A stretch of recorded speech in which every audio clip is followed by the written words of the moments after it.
po.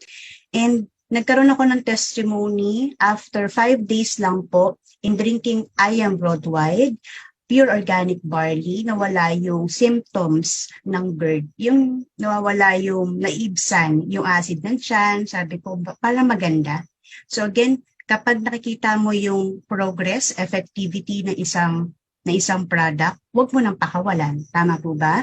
So after po nun, 10 days drinking barley, nagkaroon po ako ng baby after 9 years of infertility. Praise God.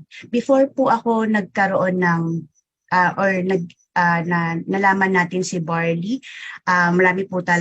masyado po talaga tayo workaholic. So, talagang more of talaga engagement ako sa work natin and talagang tutok po ako.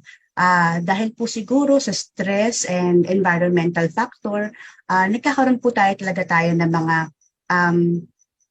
diseases inside of our bodies, and nevertheless, syempre, due to aging. So, kailangan po talaga natin ma-replenish yung sarili natin.